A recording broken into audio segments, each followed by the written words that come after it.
So the New Deal and the Second New Deal had gone through, and the country was still suffering.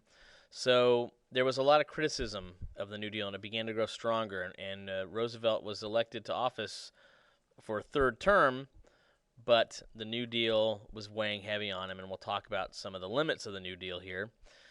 It did not really affect women very much. Those jobs programs are mostly for women, for men.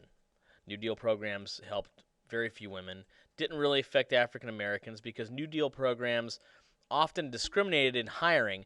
It wasn't because of the federal government, it was because these programs were administered by local officials. So if you were a local official in Alabama, you probably didn't hire black people. But this happened in the North and the South.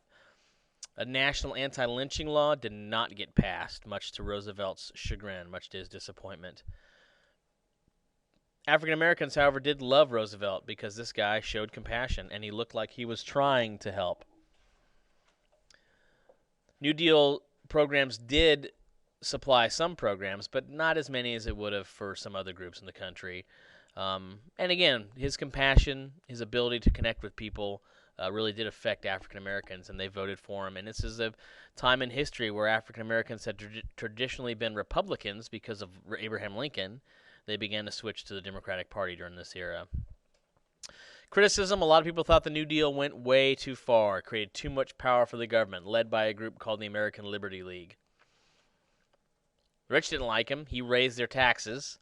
They also saw a New Deal as a step towards socialism or communism or redistribution of wealth, which is kind of what the government does anyway. And many also thought that the New Deal wasn't doing enough. So he was kind of getting hit from both sides. People who thought he was going too far, and people who thought he wasn't going far enough. But this guy was so popular that he didn't care. Look at him. He didn't have a care in the world.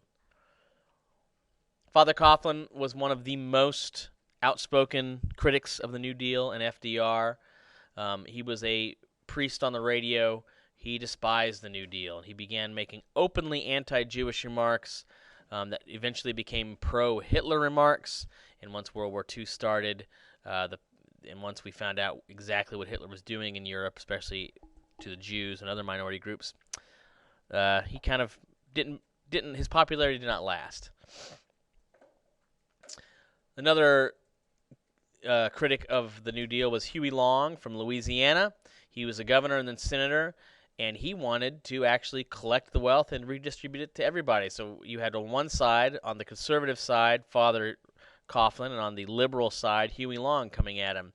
Today, critics look back on the New Deal and they say that the free market should have been the mechanism to make all the choices, that sometimes people lose their jobs in the free market. Once the economy will recover, it will supply those jobs, not the government. And we took power away from the free market by letting the government supply those jobs.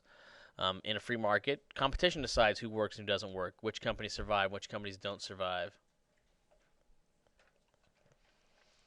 Also, we began to increase our deficit because we were a broke country in a depression. So all these programs cost money, which we didn't have. So we were increasing the amount of money we borrowed in the deficit. We were spending more than the government budget allowed us to spend, which we do frequently.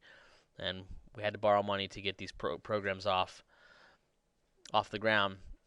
The important thing I think about the New Deal is, in the end, a lot of people believe the New Deal hurt the United States. But others believe that it did provide relief to lots of suffering citizens, and it was worth the compromise with the free market. FDR's big scandal during his time was called the court packing scandal. The Supreme Court was conservative and he was liberal, and they often ruled against his policies. So he decided he was going to increase the Supreme Court by 6, and he was going to get to appoint and choose who they were. So all of his policies would get through the Supreme Court.